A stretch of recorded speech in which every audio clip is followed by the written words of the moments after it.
Olá, uma boa noite, meus queridos irmãos, minhas queridas irmãs, aqueles que nos assistem pela internet, trabalhadores do Caminho da Luz, estudantes de nossa casa e todos aqueles nossos amigos que se encontram neste momento em seus lares, para que nós esta noite possamos estudar, falarmos um pouco de Jesus e lembrar dos seus ensinamentos imortais a todos nós. Antes de nós começarmos então o nosso trabalho desta noite, cujo tema é ante esses momentos tormentosos, nós vamos fazer uma leitura do Evangelho segundo o Espiritismo, capítulo 23, item número 17. E aí vamos fazer a nossa prece para nós entrarmos em harmonia neste momento. Diz assim, muito interessante até, a gente sabe que nenhuma página que a gente abre na obra, no Evangelho, abrimos por acaso. Ela vem no momento certo, dá a instrução adequada, e quando estávamos nos preparando para o início dessa tarefa, eu fiz antes a abertura da obra, do Evangelho. E caiu nesse item que é específico sobre o nosso tema, tem muito com relação ao conteúdo do que nós vamos analisar essa noite. Então diz o seguinte no capítulo 23, item 17 do Evangelho. O Espiritismo vem realizar, na época prevista, as promessas do Cristo.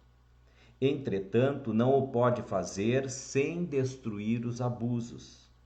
Como Jesus, ele topa com o orgulho, com o egoísmo, com a ambição, com a cupidez, com o fanatismo cego, os quais, levado às suas últimas trincheiras, tentam barrar-lhe o caminho e lhe suscitam entraves e perseguições. Também ele, portanto, tem de combater. Mas o tempo das lutas e das perseguições sanguinolentas passou. São todas de ordem moral as que terá de sofrer, e próximo lhes está o termo. As primeiras duraram séculos, estas durarão apenas alguns anos, porque a luz, em vez de partir de um único foco, irrompe de todos os pontos do globo e abrirá mais de pronto os olhos aos cegos. Então nós vamos fazer a nossa prece, vamos nos concentrar, cada um de nós, nos seus lares, acomodados, e vamos lembrar da figura de Jesus, esse nosso querido amigo, que está conosco desde o instante em que o nosso planeta foi idealizado. Naqueles instantes em que ele se separava da grande nebulosa que deu formação ao nosso sistema solar. Esta alma querida havia sido designada para coordenar todo o processo evolutivo daqueles seres que um dia iriam habitar este mundo futuro, este planetinha azul, dentro dessa estrutura da nossa galáxia. Jesus, esse querido governador de um coração imenso, ele é o nosso mestre, é o nosso guia e é o nosso modelo. A ele, mais do que nunca, buscamos nesta hora, para dar rumo certo às nossas vidas, acalentar os nossos corações, para que tenhamos certeza e definidos o caminho e a direção a seguir. Em teu nome, então, Jesus, em nome dos benfeitores espirituais de nossa casa, do nosso querido Caminho da Luz, em nome do Dr. Bezerra de Menezes, nosso patrono espiritual, nós damos por iniciados os nossos estudos, a palestra desta noite, e que assim possa ser. Muito bem, então nós vamos começar sobre o nosso tema ante os tormentos do mundo, né? Então esse é o nosso tema, ante os tormentos do mundo. Esse tema me veio à mente em razão das situações atuais em que nós estamos passando no mundo de uma maneira geral. E aqui não falamos tão especificamente com relação a esta pandemia, a essas situações. É claro que elas acabam por eclodir uma série de emoções nossas e a forma como nós nos relacionamos, mas a gente observa no mundo um quadro bastante desolador com relação aos comportamentos humanos, às agressões. A gente está presenciando agora nos noticiários grupos rivais que se enfrentam, que começam não só naquele embate verbal que nós vemos nas mídias sociais, numa crescente de ódio, de virulência, por desaguar agora em seus capítulos mais atuais em enfrentamento nas ruas, mas não só aqui no Brasil, nos Estados Unidos. Agora, hoje à tarde, li também uma outra notícia de que, não me recordo o país da África, além da pandemia agora do Covid-19, do novo coronavírus, volta também uma pandemia que eles já haviam erradicado do Ebola. Então, soma-se a questão do Covid, mas agora uma outra situação que se agrava do Ebola, e nós vivemos momentos tumultuados. E a gente precisa ter serenidade nesta hora, tranquilidade, procurar buscar dos refolhos da nossa alma o que nós aprendemos com Jesus. Dentro das nossas experiências que estão arquivadas desse processo reencarnatório, tirarmos um resultado daquelas experiências negativas pelas quais nós já passamos para não incidir novamente nelas e afirmarmos definitivamente os valores de respeito, de amor, de concórdia e de paz. Nós temos que ter muito cuidado nessa hora, meus queridos, porque a gente está sendo muitas vezes pegos na nossa invigilância. Nós somos feitos, às vezes, muito frágeis a algumas armadilhas que se colocam no nosso caminho. Caímos muito facilmente em algumas dessas armadilhas, nesse momento que precisamos de cuidado, de atenção, de paz. Mas vamos ver que interessante esta passagem de Jesus, e que ela nos traz muito ensinamento para hoje. Ela está no Evangelho de Marcos, capítulo 4, versículos 35 a 41. E além do Evangelho de Marcos, nós vamos encontrar também essa mesma passagem de Jesus no Evangelho de Lucas e Mateus. Mas nós estamos lendo hoje aqui a passagem que está no Evangelho de Marcos, capítulo 4, versículos 35 a 41. Esta passagem, ela se dá logo depois de Jesus ter passado um dia. Vocês vão lembrar desta passagem, que Jesus passou um dia pregando ao lado ou na beira do mar de Tiberíades. E ele, para ele pregar para aquela multidão toda, ele acabou entrando dentro de um barco que se encontrava à margem, naquele espaço ali deste mar da Galileia. E ele pregou durante esse dia todo.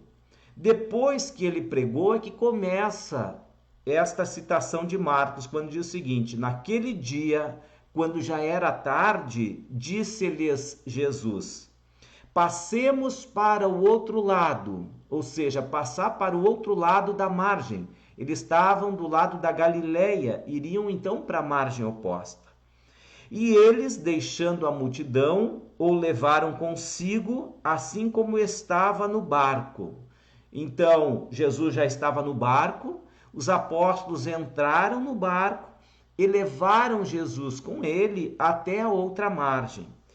E havia com ele também outros barcos. Então, naquela travessia, foi Jesus com os apóstolos em um dos barcos e outros barcos começaram a seguir a Jesus.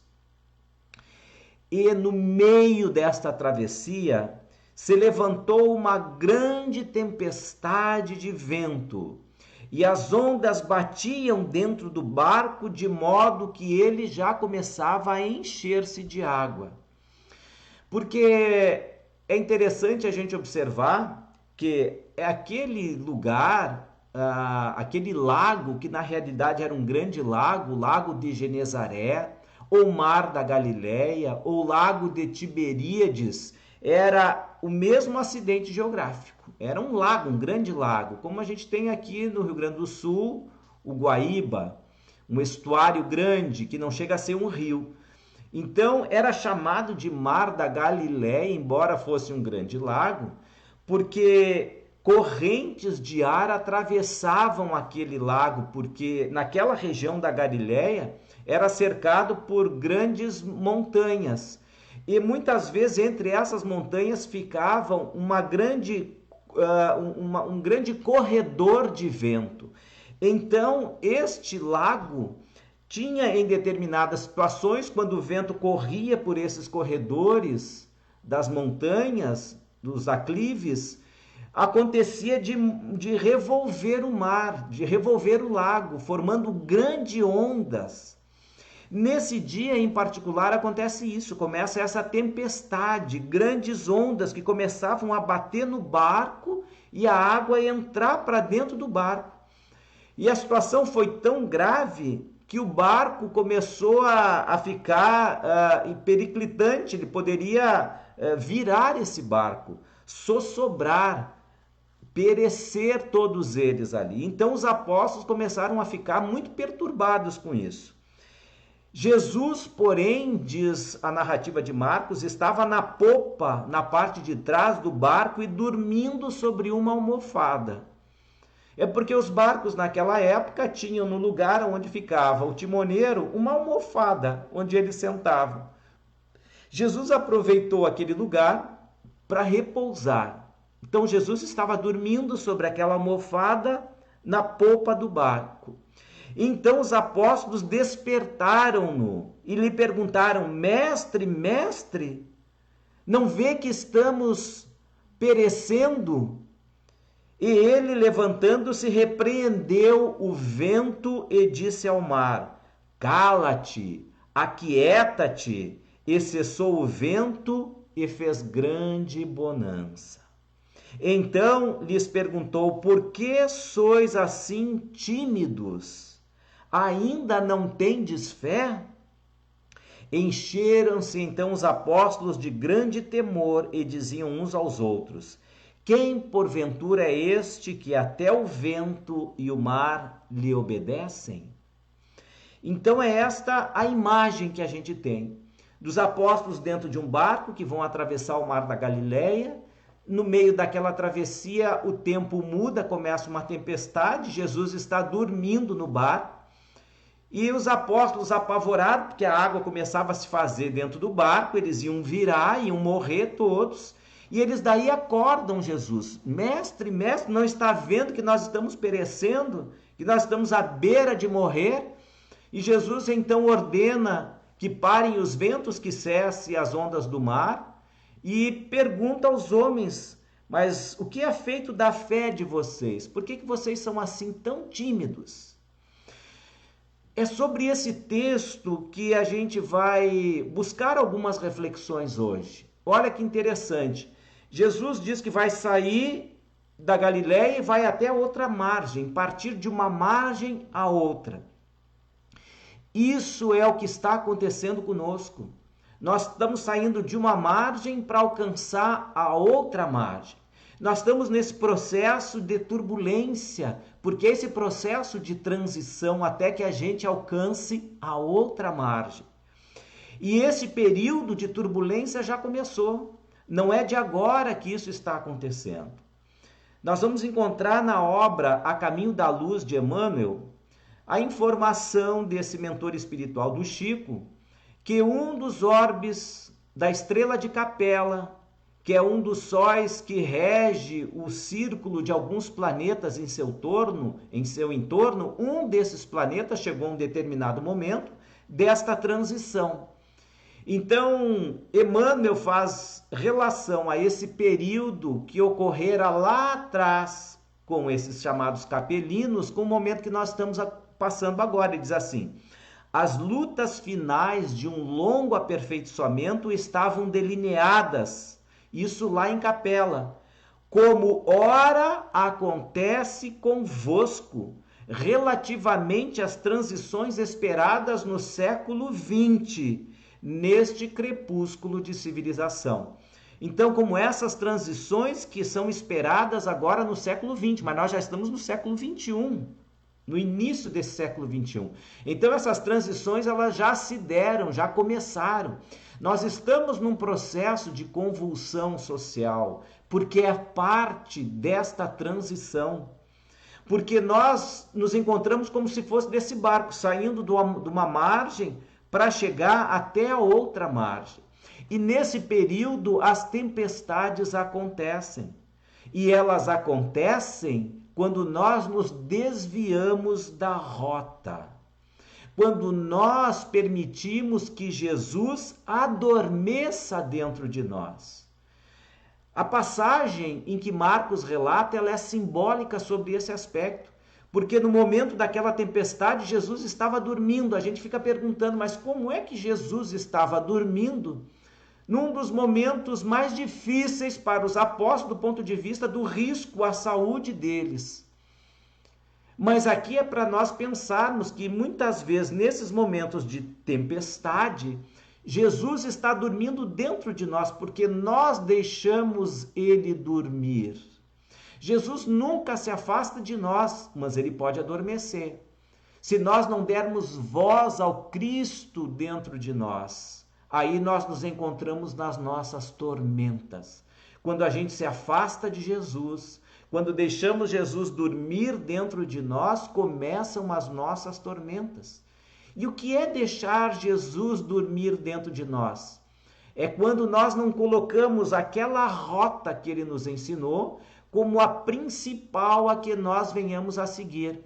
Quando a gente adota outra rota, quando a rota que ele nos ensinou é a rota do amor. Mas vejam, quando a gente se distrai e começa a mudar a nossa rota, vem a tempestade, e isso é indicativo de que Jesus está dormindo dentro de nós. Quando nós nos colocamos nesta situação, muitas vezes a gente tenta encontrar uma causa que seja exterior a nós, externa a nós. A gente nunca vai reputar muitas vezes a causa como tendo sido a nossa invigilância de ter tomado uma outra rota. A gente vai tentar culpar o tempo, o clima, a geografia. Olha, é por isso que está acontecendo essa tempestade. A gente tinha que logo passar aqui pelo Mar da Galileia, bem em frente a esse corredor de vento. Quando talvez a gente poderia usar de uma outra rota, indo pela costa. Mas a gente toma a decisão por nós mesmos. E aí sobrevêm as consequências. O que eu quero dizer é que tudo isso que está acontecendo no nosso mundo hoje, da pandemia, do coronavírus, dessas disputas, dessas brigas, dessas agressões, isso é decorrência de nossas próprias causas. Mas como, Velocino, como é que um vírus que vai entrar e se disseminar entre as pessoas, entrar num organismo, prejudicar a saúde de alguém, pode ser uma causa nossa? Existem causas imediatas e causas mediatas. As causas imediatas são aquelas causas próximas. As causas mediatas são as causas mais distantes, mas não deixam de ser causas. Quando a gente fala que o vírus é o agente causador da doença, nós estamos dizendo que isso é uma causa imediata. É esta causa que a gente está vendo, está percebendo, que a ciência constata e consegue definir os seus efeitos. Agora, ao se tratar de causas mediatas, a gente vai muito mais longe. A gente não vai apenas analisar onde é que esse vírus veio, como é que ele se reproduziu, se isso veio no país A, no país B, no país C, adotando esta ou aquela outra regra de higiene ou deixando de adotá-la, ou tendo determinado descuidado num experimento de um laboratório. Isso seriam causas imediatas. As causas mediatas estão ligadas aos nossos compromissos morais a que uma determinada pandemia como essa e qualquer outra se instala na sociedade. É porque nós demos causa, estamos dando causa a que vírus como esse e outras determinadas convulsões sociais sejam decorrentes do nosso comportamento. Nós erramos a rota que Jesus nos orientou para que nós traçássemos para a nossa vida é a rota do amor. Quando a gente se afasta da rota do amor, o Cristo vai dormir em nós e a gente vai passar por tempestades, até reencontrar o caminho.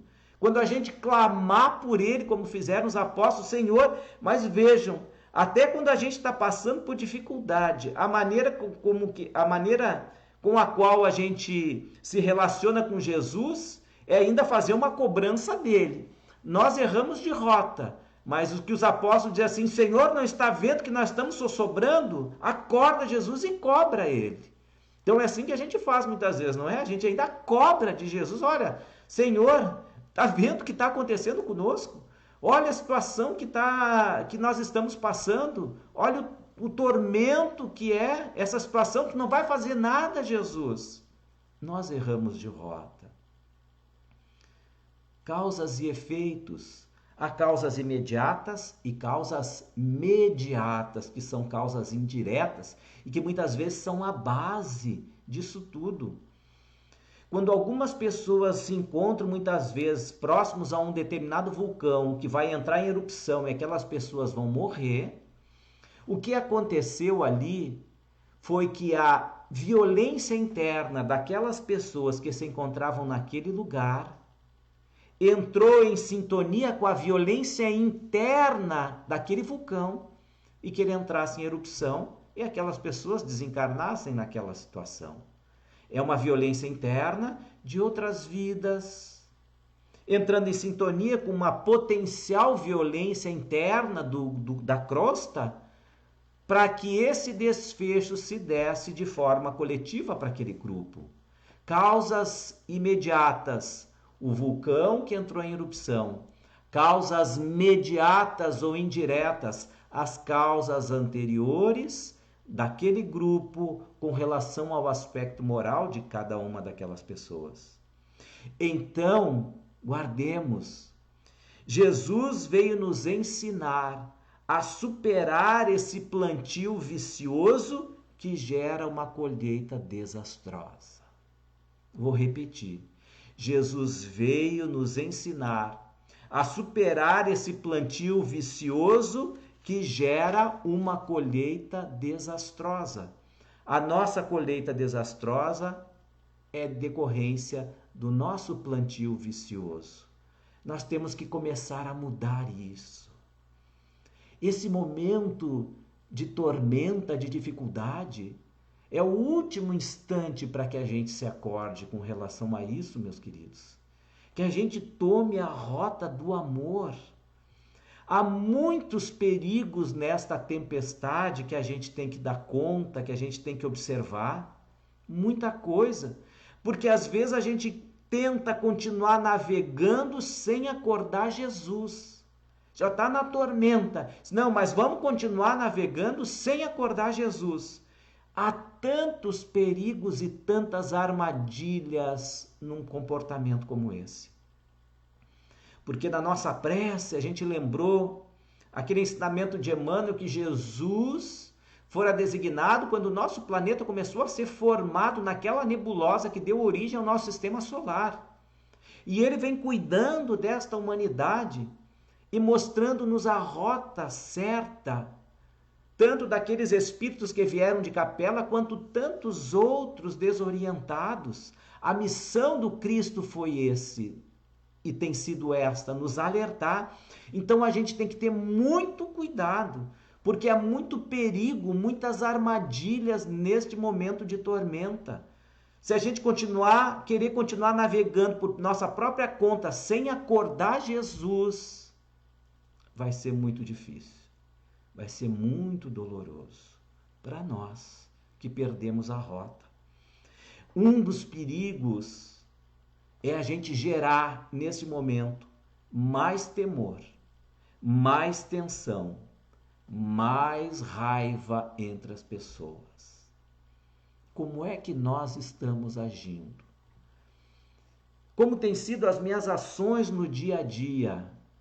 Será que eu tenho incitado mais temor? Eu tenho somado mais tensão a esta situação calamitosa que está? Eu tenho sido agente de raiva, gerando raiva no coração das pessoas? Será que aquilo que eu falar, aquilo que eu disser, da forma como eu vou agir, eu não vou incitar mais raiva naquela pessoa? Quando teve aquela passagem de Jesus, que estava orando no Monte das Oliveiras, e depois chegaram os soldados do Sinédrio, com ordem do sumo sacerdote para prender Jesus, em razão de um acordo que Judas houvera feito com esse sumo sacerdote. Quando chegam aqueles soldados do Sinédrio e vão prender Jesus, Pedro tira da sua espada e corta a orelha de um daqueles soldados, soldado Malco.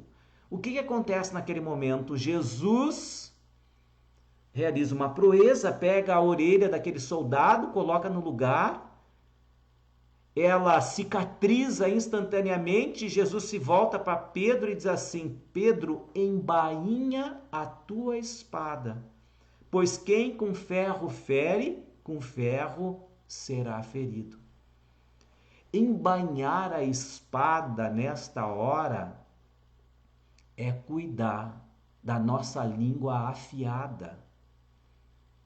Porque a espada não é só aquela espada física de produzir um ferimento no corpo, mas é esta espada afiada que muitas vezes a gente tem na nossa língua, que ela se reproduz através da nossa fala ou daquilo que nós escrevemos. Pedro, embainha a tua espada. Meus amados, há muitas armadilhas neste momento de tempestade. Cuidado com o que nós formos falar. Cuidado com aquilo que nós formos escrever. Será que eu estou somando temor, somando tensão, somando ódio? Ou eu estou agora tentando me reorientar para aquela rota que o Cristo nos indicou? Porque Jesus é nosso guia e modelo. Tantos outros vieram dando rotas, mas Jesus é o governador espiritual do nosso planeta. Ninguém melhor do que ele para nos dar a melhor das rotas. A rota é a rota do amor. Então a gente tem que cuidar com o que nós estamos fazendo hoje. A gente vê assim uma propagação muito grande de notícias falsas por todos os meios.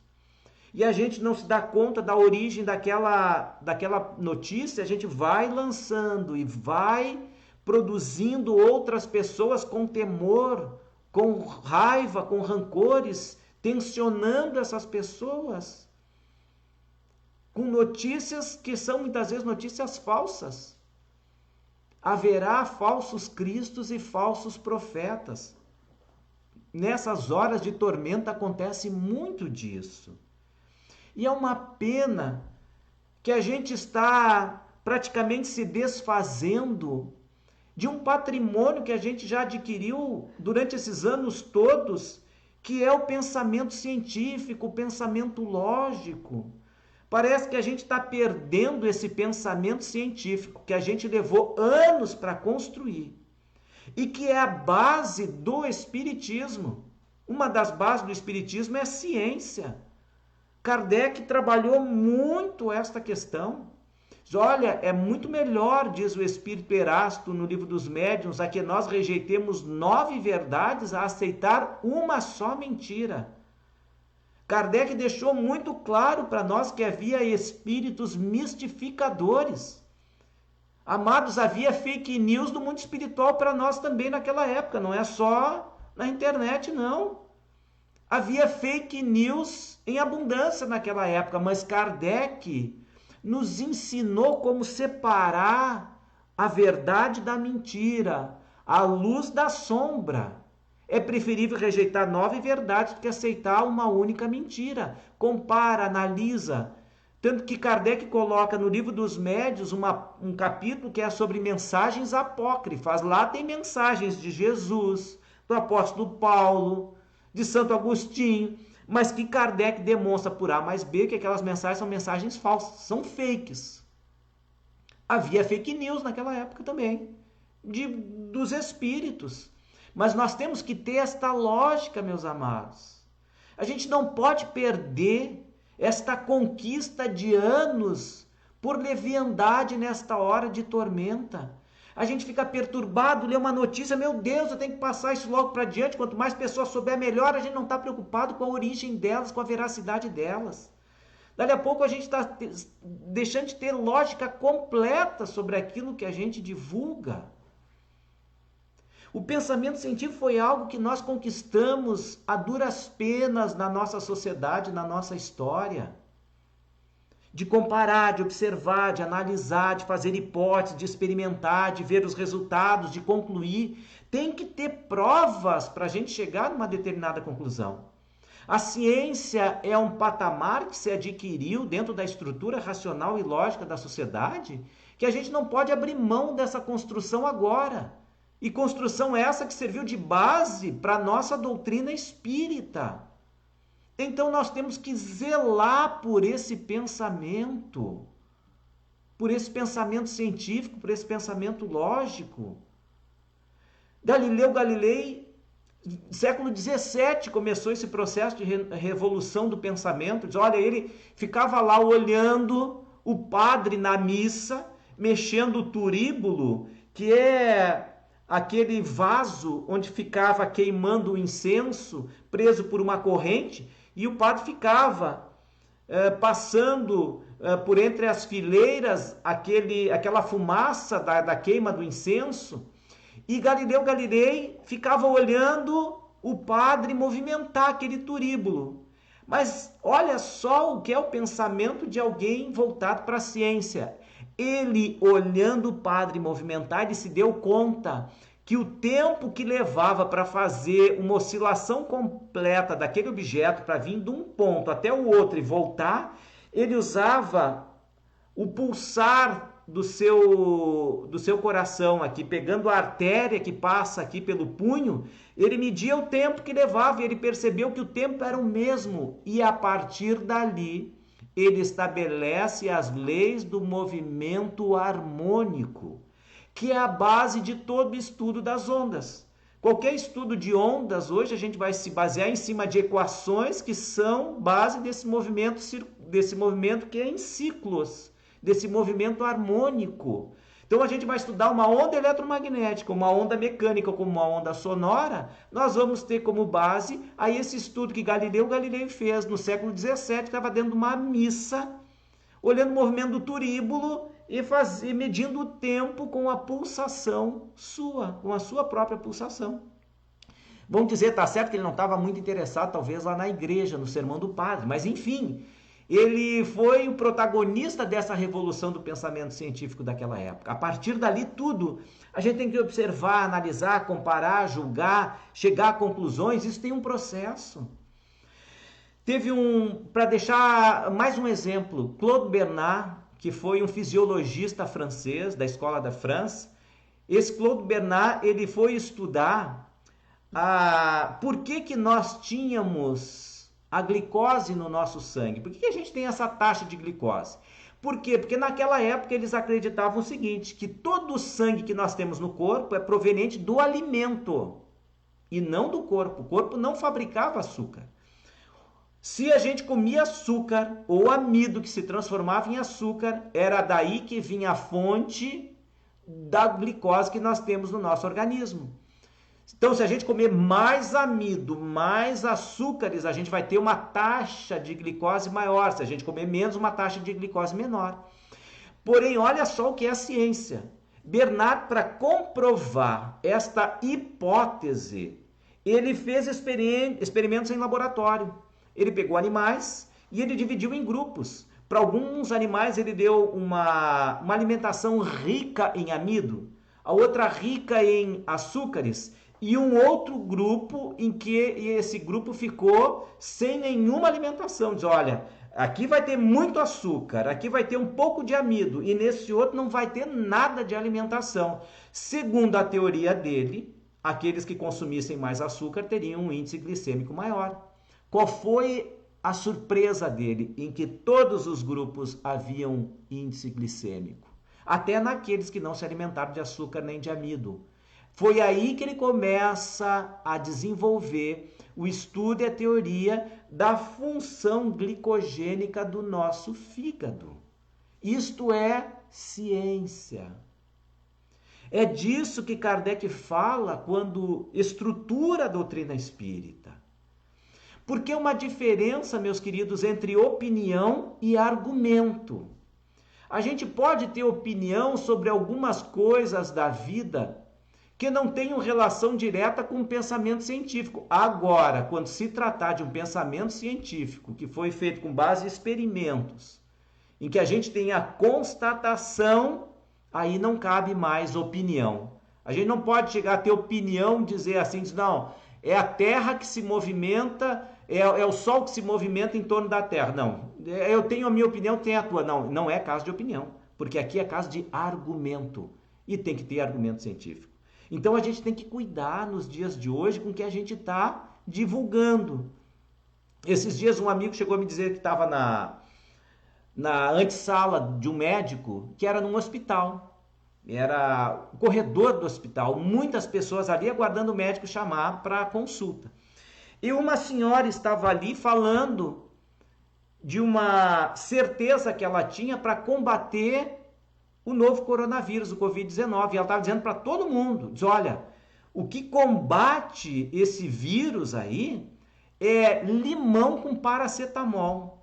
Tu pega um limão Tahiti daqueles, olha, eu vou deixar bem claro, porque alguém pode entrar agora na live aqui e chegar e dizer, olha, o Velocino deu uma receita para combater o vírus, esse Covid-19. Não, não é. Eu tô fazendo aqui um anti-exemplo, né? Então ela dizendo que bastava pegar um limão Tahiti, cortar em 4 pedaços, cortar em 4, colocar numa caneca com água, 2 paracetamol, ferver bem aquele limão lá e tomar. Diz que não tem Covid-19 que resista ao limão com 2 paracetamol, porque diz que Covid nenhum consegue sobreviver à acidez do limão. Então vocês imaginem, olha, nós estamos nesta época.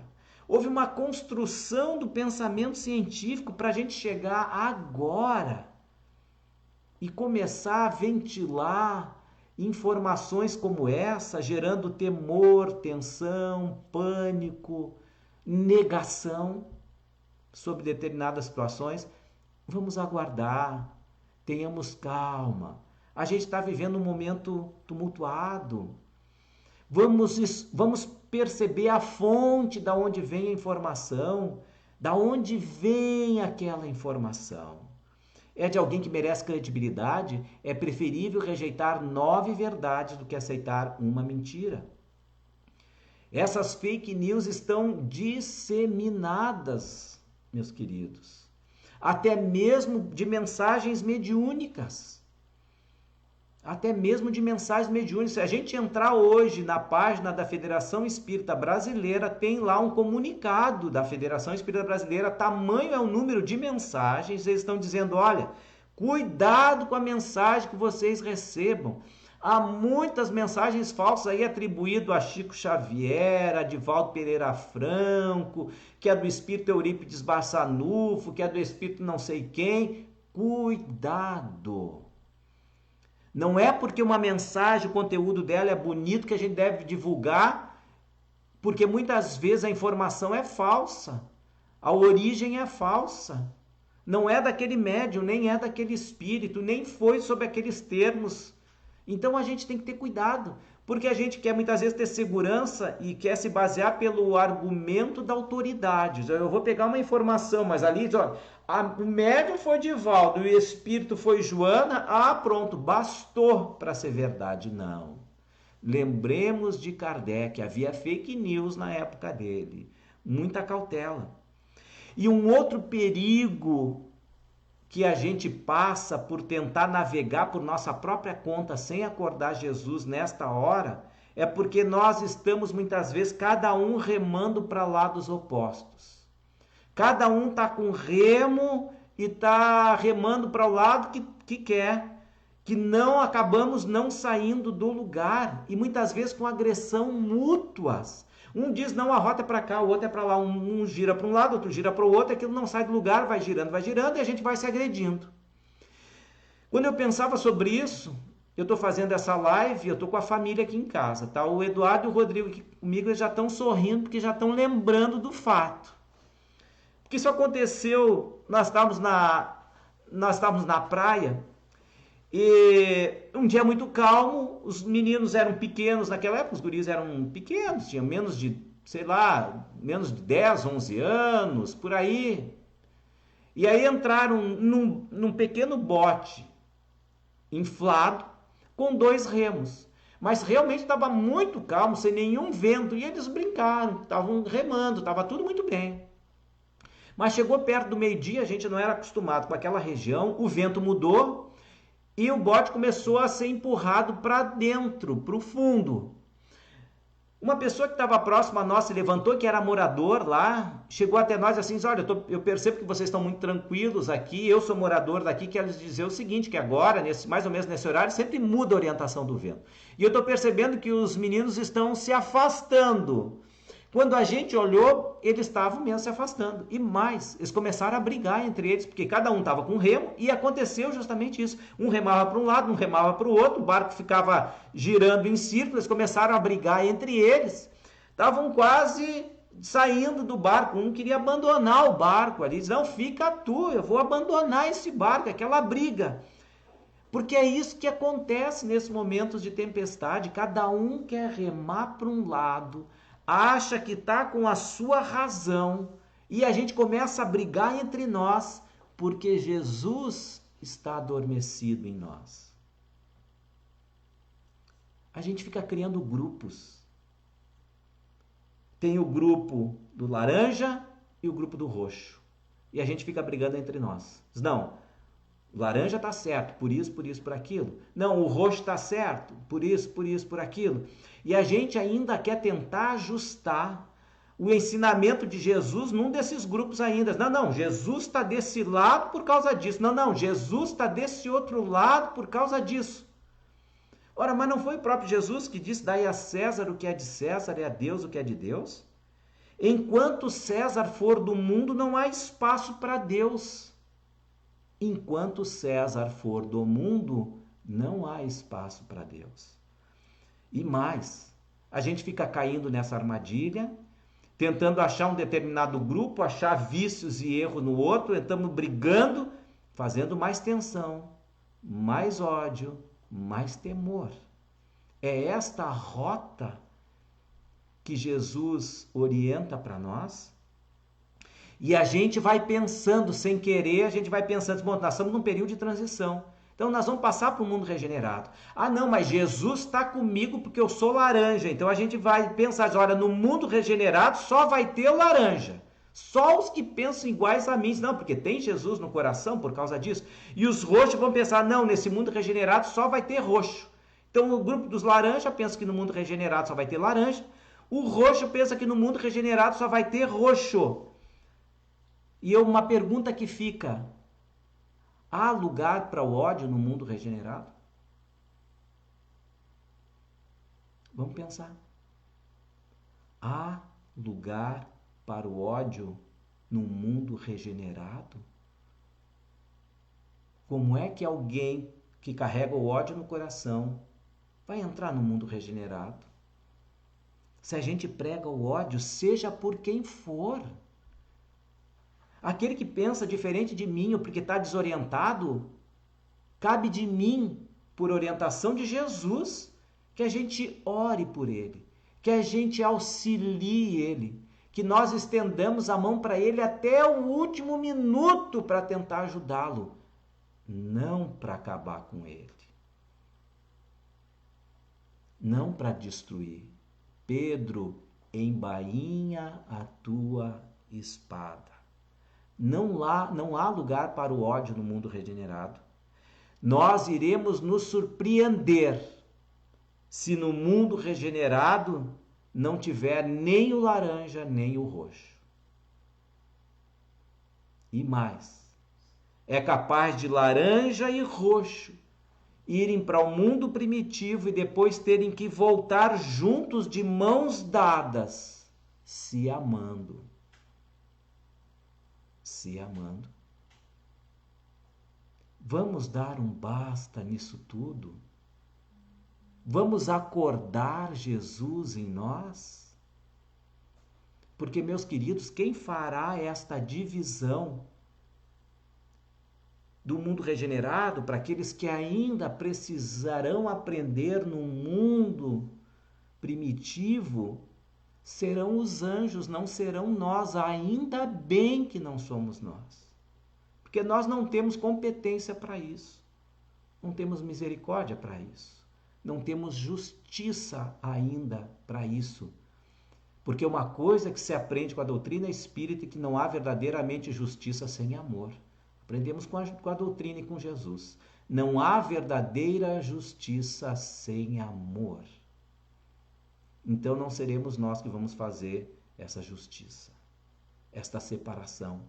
Está lá em Mateus, capítulo 13, versículos 47 a 50. Assim será no fim do mundo. Sairão os anjos, e eles separarão os maus dentre os justos, e lançá-los-ão na fornalha do fogo. Serão os anjos, os espíritos puros, aqueles que têm justiça e amor. Nem laranja, nem roxo, nem aquele que prega o ódio. Não há espaço para isso. Vamos nos acordar, deixar dessas briguinhas, dessas disputas de lado, de poder, enxovalhando os outros. Não é o momento. É o momento da paz. Porque se a gente pensar bem, o que houve da transmigração daqueles espíritos de capela para cá não foi falta de religião entre eles. Será que eles não tinham religião? Muito pelo contrário. Olha o que foi o exemplo dos hebreus. Será que eles então não possuíam conhecimento das questões mais profundas do espírito? Também não. Não estão aí os hindus com os exemplos que deixaram? Será que então não dominavam eles as altas ciências, por isso que vieram para cá? Nem tão pouco. A civilização egípcia deu mostra da alta ciência que tinham. E será então que aquelas almas não eram almas valentes nem destemidas, por isso que vieram para cá? Muito pelo contrário. A gente não conheceu o povo mais destemido e conquistador que os árias. Todos estavam aqui com religião, com conhecimento profundo das questões da alma, dominavam a alta ciência e eram valentes e destemidos. O que lhes faltou, segundo Emmanuel, é o seguinte: diz Emmanuel, abre aspas. Esses espíritos que estavam lá estavam dificultando a consolidação das penosas conquistas daqueles povos cheios de piedades e virtudes. Desconheciam os mais comezinhos princípios de fraternidade. Pouco realizavam em favor da extinção do egoísmo, da vaidade e do infeliz orgulho. Tem uma lição de Joana de Ângeles para a gente se encaminhando ao final, que já faz 50 minutos aqui do nosso bate-papo e da nossa reflexão. Logo agora, às 21 horas, temos a nossa irradiação. Joana de Ângeles, na obra Desperte e Seja Feliz, no capítulo 25, ainda se tudo isso que eu tenha falado tenha gerado uma certa dúvida em vocês, se eu estou indo para o lado certo mesmo ou não, se a leitura que eu estou fazendo desta passagem de Jesus no Evangelho de Marcos, em que ele aplacou a tempestade, vamos ouvir Joana. Ela diz o seguinte: poderás, se quiseres, transformar o mundo para melhor. É isso que a gente está buscando agora, não é? É isso que muitas vezes esses grupos buscam. Cada um dos grupos querem mudar o mundo para melhor, mas ainda com ódio. E ela está dizendo: poderás, se quiseres, transformar o mundo para melhor, desde que te empenhes com decisão na mudança do próprio comportamento, alterando o conceito sobre os valores que atribuis às coisas, assim como às suas experiências existenciais. Não te preocupes em liderar melhor. Não te preocupes, olhem só. Não te preocupes em liderar uma revolução, seja ela social, econômica, cultural, ética, religiosa, científica, moral, que muitas vezes poderia abalar ou alterar os alicerces da humanidade. Olha só. Não te preocupes em liderar uma revolução que poderia alterar os alicerces da humanidade. Às vezes a gente faz. Nesses momentos de tormenta, por invigilância, a gente adere a um determinado movimento porque acha que a gente vai estar liderando uma grande revolução, seja em que campo for. No campo da moral, no campo da filosofia, no campo da política, no campo econômico, para alterar os alicerces da humanidade. E ela diz assim, Joana: quase sempre aqueles que aspiram pelo progresso da sociedade supõem que as modificações dos grupos humanos se darão de cima para baixo, através de decretos e leis impostas que gerem fortuna e bem-estar, justiça social e harmonia. Sobre esses pretextos, a gente entra em guerra, em luta por justiça social. Certamente, diz Joana, esse é o recurso mais elevado do processo de evolução, de ter uma justiça social, que um dia produzirá seus resultados excelentes. Isso, porém, quando a civilização conseguir expulsar dos seus quadros o egoísmos e os seus famanazes companheiros, tais como a presunção, a violência, o amor próprio, o orgulho e a endiodez moral. Somente assim haveria governos nobres e sábios, cumpridores dos estatutos dos direitos e dos deveres humanos. E por fim, ela termina assim: Jesus, planejando a construção do reino dos céus na terra, fez-se modelo de amor, impregnando cada ser que dele se acercava, vem alterando os rumos da humanidade, que lentamente abandona a sombra, superando a ignorância e avança no rumo glorioso do infinito. Ilumina-te desse modo, amando e educando. Consciente que, se quiseres, modificarás com a tua atitude de amor o mundo do qual hoje transitas. Olha que lindo! Ilumina-te, amando e educando. Consciente de que, se quiseres, modificarás com a tua atitude o mundo no qual hoje transitas. A mensagem, meus amados, não poderia ser outra neste momento de tormenta. Amar. Esta é a bússola que o Cristo colocou em nossas mãos. Tenhamos cuidados nesses momentos difíceis, para não sermos agentes do ódio, da raiva, da agressão. Embainha, Pedro, a tua espada. Quem com ferro fere, com ferro será ferido. E lembremos daquele ensinamento de Abigail para Paulo de Tarso. Paulo, para seres fiel a Deus, ama. Se ainda o mundo não é aquilo que queres, espera.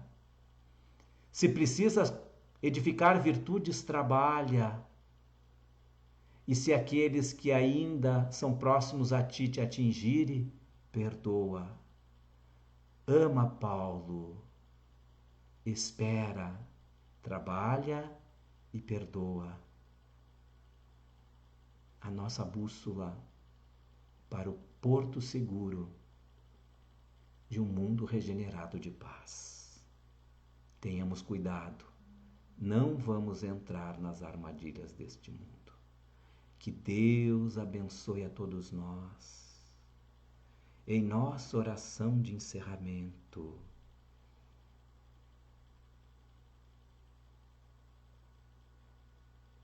penetrando Jesus em todos os lares, neste momento de aflição e de dor, acalentando essas almas, para que nós venhamos a nos acordar neste momento difícil, acordando-te Jesus dentro de nós, não esquecendo das nossas orações, das nossas boas leituras, dos nossos pensamentos de concórdia e paz para todos. Senhor, como disse Francisco de Assis, que eu seja instrumento da tua paz. Onde houver ódio, que eu leve o amor. Assim agindo, estaremos seguindo na rota, na melhor delas, em direção ao porto segundo de um mundo melhor. Muito obrigado, Jesus. Muita paz. E que assim seja.